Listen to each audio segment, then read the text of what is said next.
How to log into Kroger credit card account online. Let's get started. Launch your preferred browser.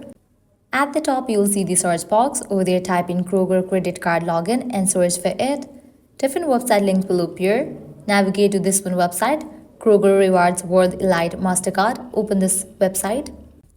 You'll be directed to the official website. Now at the top right corner, you will find three bars. Click on it. Click on the option of My Account.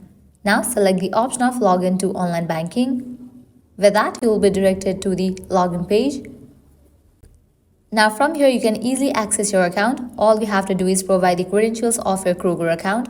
Firstly, type in the username. Type in the password. If you want to remember your username, check in for this option.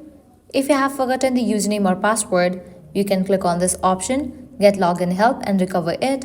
Once you feel this, click on Login. Just for that, you will be logged into your account. Well, this way you can easily log into Kroger credit card online account.